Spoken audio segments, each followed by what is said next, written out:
People claim cassia cinnamon is liver toxic, so let's break it down. There are two main types of cinnamon, Ceylon and cassia, and looking just at cassia, there are three popular varieties being sold, which are Chinese cassia, Saigon, and burmanni. If you find that you have digestive or health issues stemming from cinnamon, or you just want to safely consume higher amounts every day in line with these health agencies, then you should look to Ceylon or Chinese cassia. Based on my calculations of available data from the Journal of Agriculture and Food Chemistry, on average, the overall amount of coumarin in burmanni is 0.45% of the cinnamon's weight, and in Saigon, it's 0.4% of the cinnamon's weight, compared to 0.02% in Chinese cassia and 0.0017% in Ceylon. The European Food Safety Authority established that you can safely consume 0.1 milligrams of coumarin per kilogram of body weight per day. This means a 150-pound person could safely consume 6.8 milligrams of coumarin a day. If we say that a teaspoon of cinnamon weighs 2.6 grams and a tablespoon of cinnamon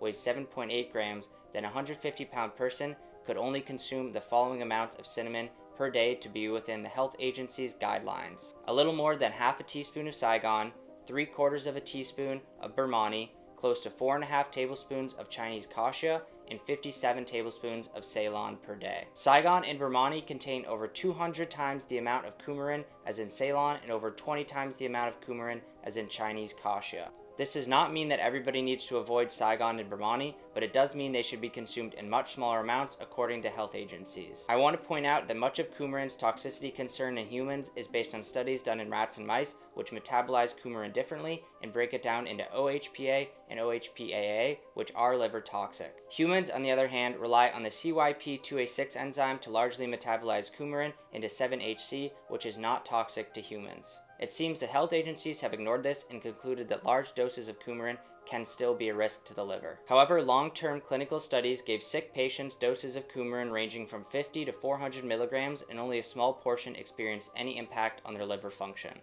The scientists concluded that a small portion of people could have CYP2A6 enzyme polymorphisms that make them more sensitive to consuming large amounts of the compound in cinnamon called coumarin. However, there isn't any research I could find that consuming more coumarin than 0.1 milligrams per kilogram per day poses any risk to the general population. For example, one Japanese study gave 76% of patients coumarin values from cinnamon over the tolerable daily intake of 0.1 milligrams per kilogram per day, but no cases of abnormal liver function caused by the cinnamon bark were observed. From what I found, around 90% of cinnamon imported to the United States is burmanni, which is also called corinthi. You wouldn't be able to tell this at the store because it'll still just be labeled as cinnamon. Ultimately, it's your choice to decide what kind of cinnamon you want to buy and how much you want to consume, because there isn't a lot of research on this topic. The great thing about Chinese cassia is that it is less expensive than Ceylon and can actually be grown in the United States. If you would be interested in Chinese cassia that's regeneratively grown in the United States, let me know in the comments below.